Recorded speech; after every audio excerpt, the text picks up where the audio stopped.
غلاموں کا ذکر ہوا تو کنیزوں کا بھی تو ذکر ہونا چاہیے نا. یہ سب کربلا ہے، سب کربلا. کوئی کربلا میں حسین کے ساتھ ہے، کوئی اسیروں کے ساتھ ہے، مگر ان سب کا رشتہ کربلا سے جڑا ہوا، ان کا پیوند ہے کربلا کے ساتھ. پس ازادارو عجم ہے نا، شیریں عجم ہے، نام سے ہی معلوم ہے. جناب شہر بانو کے ساتھ آئی تھی. جناب شہر بانو کے بعد حسین نے آزاد کر دیا، جائیے شیریں آزاد ہے، قطع زمین بھی دیتے، زاد راہ بھی دیتے، زندگی گزارنے کے لیے سامان بھی دیتے، جائیے اپنی زندگی گزاری، جاؤ شیریں. اور شیریں کہتی ہے مولا مجھے آزادی نہیں چاہیے، مجھے اپنے قدموں میں رہنے دیجیے، میں بچوں کی خدمت گزار بن کے رہوں گی، میں آل رسول کے بچوں کو کھلاؤں گی. حسین فرماتے نہیں، طے یہی ہے کہ اب تم آزاد ہو، اب تم جاؤ، اب حکم امام کے آگے کوئی چارہ نہیں ہے جناب شیریں کو. تو شیریں فرماتی مولا پھر اگر یہی ہے مجھے جانا ہی ہے تو پھر میری ایک بات مان لے، میری ایک بات مان لے. شیریں کیا چاہتی ہے بتا؟ مولا میں چلی جاؤں گی مگر ایک وعدہ کیجئے کہ آپ میرے گھر پہ مہمان بنیں گے ایک بار. چند لحظے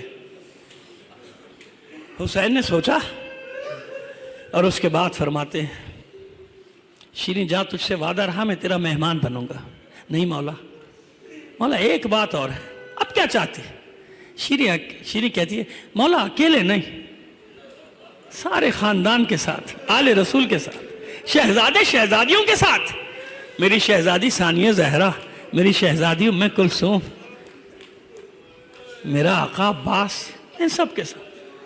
مجھ غریب کی، مجھ کنیز کی عزت ہو جائے گی، توقیر بڑھ جائے گی، آپ میرے مہمان بنیں گے.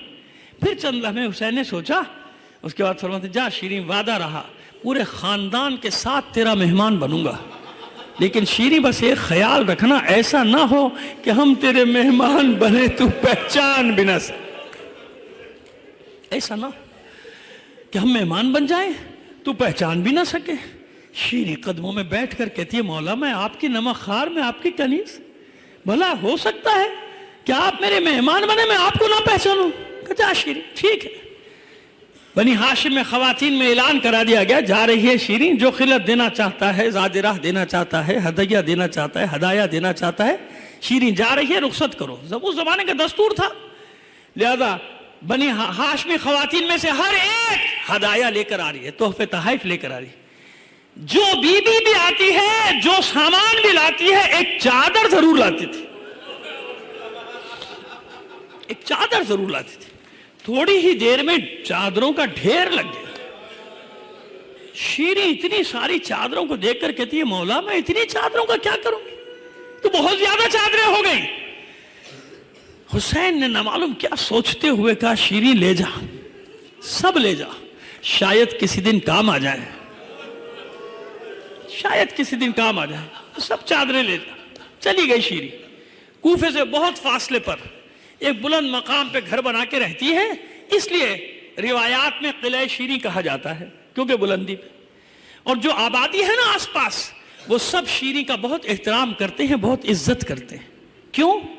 جانتے ہیں کہ آل رسول کی کنیزی سے آئی ہے اور اس سے وعدہ کیا ہے فرزند رسول نے اس کے گھر آنے کا، پس ہماری بستی میں فرزند رسول مہمان بنے گا. اس کی وجہ سے بڑی عزت ہے اس کی بڑی عزت ہے اپنی بستی. دن، مہینے، سال، وقت گزرتا چلا گیا، شیریں کی بے چینی بڑھتی چلی گئی.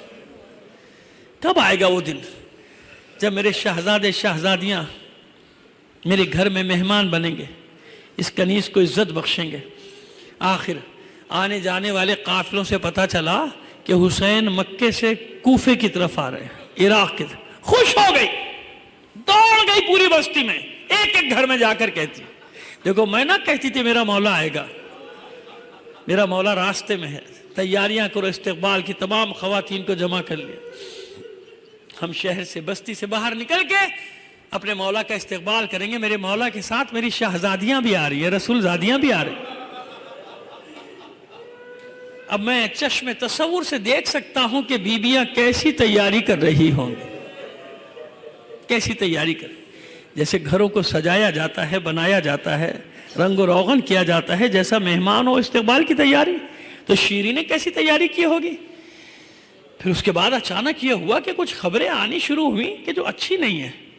مگر شیریں کسی خبر پہ یقین نہیں کرتی تھی. قافلے تو آتے جاتے ہیں نا، خبر تو آتی ہے، خبر پہ یقین نہیں کرتی تھی. کیوں؟ بس اسے تو ایک بات معلوم تھی کہ حسین نے وعدہ کیا ہے، امام کا وعدہ ہے، پورا ہوگا.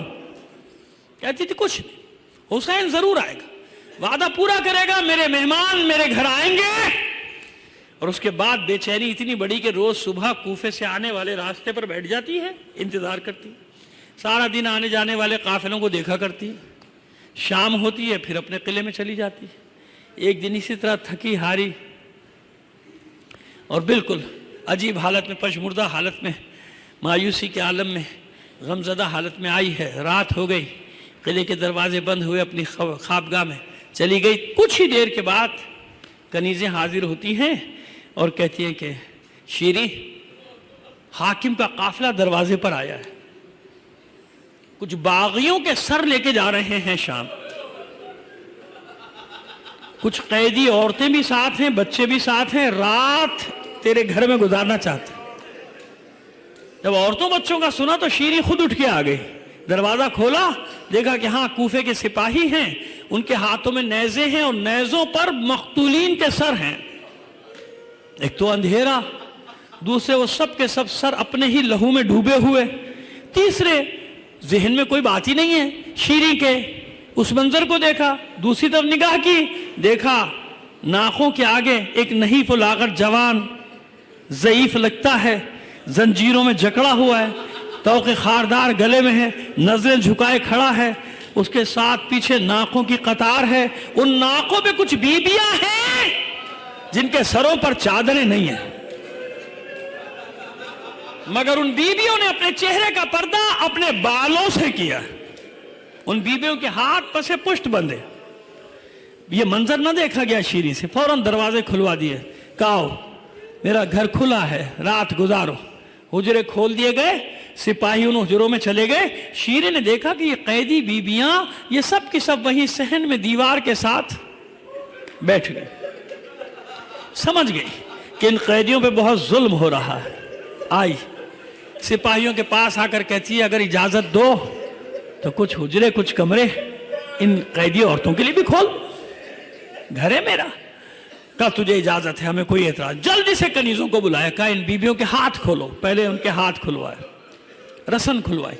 پھر اس کے بعد ان بیبیوں سے کہتی ہے بیبیوں میں نے اجازت لے لی، تمہارے لیے بھی حجرے تیار ہیں، آؤ. جب تک میرے گھر میں رہو گی جو خدمت ہو سکے گی میں کروں گی. بہترین غذا بنواتی ہوں تمہارے لیے، آرام کرو، استراحت کرو. جب تک میرے گھر میں رہو کوئی تکلیف نہیں ہونے دوں گی، کیونکہ میں نے اپنے مولا سے سنا ہے کبھی قیدیوں کو اذیت نہ دینا.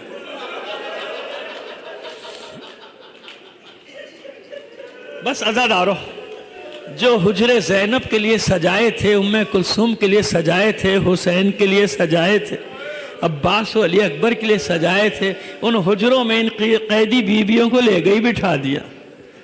اور پھر جا کے تکرار کرتی ہے اطمینان سے رہو، میں ابھی تمہارے لیے بہترین غذا بنوانے کا حکم دیتی ہوں. بس جب چلنے لگی تو ان بیویوں میں سے ایک بیوی نے جب اتنا مہربان پایا تو کہا شیریں ایک بات مانے گی؟ کہا جو میرے بس میں ہے مانوں گی، بتاؤ کیا چاہتی ہے؟ جو میرے بس میں مانوں گی. کہا شیریں شاید تیری بات مان لیں، بس رات بھر کے لیے ہمارے وارثوں کے سر ہمیں دلوا دے. کہا دیکھو میں بات کرتی ہوں. سپاہیوں کے پاس آ کر کہتی ہے دیکھو میرا گھر ہے، یہ کہیں نہیں جا سکتے، رات بھر کے لیے ان کے وارثوں کے سر، یہ نیزے جن پہ مقتولین کے سر ہیں، یہ رات بھر کے لیے دے دو. کہا لے جاؤ، ہمیں کوئی اعتراض نہیں. فوراً بلایا پھر غلاموں کو، اٹھاؤ یہ نیزے.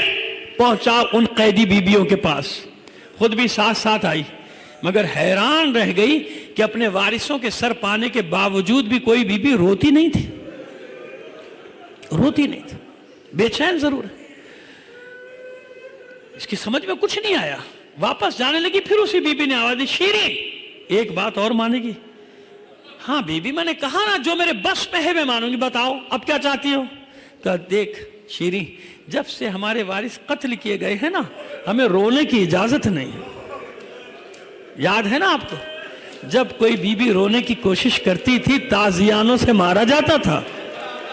کوئی بچی رونے کی کوشش کرتی تھی، اس کے رخساروں پر تماچے مارے جاتے تھے. یہی ہوتا تھا نا. ہمیں رونے نہیں دیا گیا. تیرا گھر ہے شیریں، بس اتنی اجازت دے دے، آہستہ آہستہ رو لیں، آہستہ آہستہ رو لیں. تڑپ اٹھی شیریں، تڑپ کر کہتی ہے میرا گھر ہے، میرا گھر ہے. جی بھر کے رو، جی بھر کے ماتم کرو، کوئی پابندی نہیں. بس دیکھو ایک بات کا خیال رکھنا، میری ایک حاجت ہے، دعا کرنا پوری ہو جائے. میں نے اپنے مولا سے سنا ہے کہ قیدیوں کی دعا دوسروں کے حق میں جلدی قبول ہوتی ہے. اس بی بی نے کہا مناسب سمجھے گی تو بتائے گی تیری کیا حاجت ہے. کہا ہاں کیوں نہیں بتاؤں گی. میرا مولا حسین راستے میں، میرے شہزادے شہزادیاں راستے میں ہیں. ارے دعا کرو خیر سے میرے مہمان میرے گھر میں آ جائے، میرے مسافر میرے گھر میں آ جائے. اس بی بی نے کوئی جواب نہ دیا. بس شیریں واپس جانے کے لیے مڑی ہی تھی کہ شیریں کے کانوں میں ایک آواز آئی، ہائے میرا ماں جایا حسین، ہائے میرا ماں جایا حسین. بس یہ سنا، تڑپ کر واپس مڑی شیریں. اس بی بی کے سامنے آ کے کہتی ہے او بی بی سب روئیں، تجھے نہیں رونے دوں گی، تجھے رونے کی اجازت نہیں. اور دیکھ یہ نام لے کے تو میں بالکل نہیں رونے دوں گی. اگر تیرے مقتول کا کوئی بھائی تھا اس کا نام لے کے رو لے. وہ بی بی کہتی ہے منظور ہے، قبول ہے شیریں. ادھر شیریں واپس مڑی، اب کانوں میں آواز آئی ہائے میرے عباس کا بھائی. پھر واپس مڑی شیریں، او بی بی یہ نام لے کے بھی نہیں رونے دوں گی، یہ نام لے کے بھی نہیں رونے دوں گی. تیرے مقتول کا کوئی بیٹا تھا تو اس کا نام لے لے. اس بی بی نے کہا شیریں یہ بھی منظور ہے.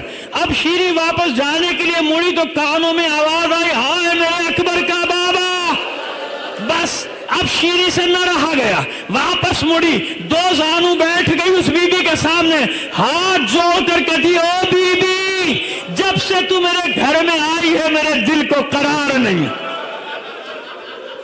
مجھے طرح طرح کے وسوسے آتے ہیں، اپنا تعارف تو کرا، تو ہے کون، کہاں سے آئی ہے، کیا گزر گئی تجھ پہ، کیا واقعہ ہوا تیرے ساتھ، کیا سانحہ گزر گیا تیرے ساتھ. ارے یہ جتنے نام تو لیتی ہے میرے مولا کے گھر والوں کے نام، جتنے نام لیتی ہے میرے مولا کے گھر والوں کے نام ہے. وہ بی بی خاموش ہے، کوئی جواب نہیں دیتی. جب شیریں کو کوئی جواب نہ ملا تو پھر کہتی ہے تجھے تیرے مقتول کی قسم دیتی ہوں بتا، تجھے تیرے حسین کی قسم دیتی ہوں بتا تو کون ہے.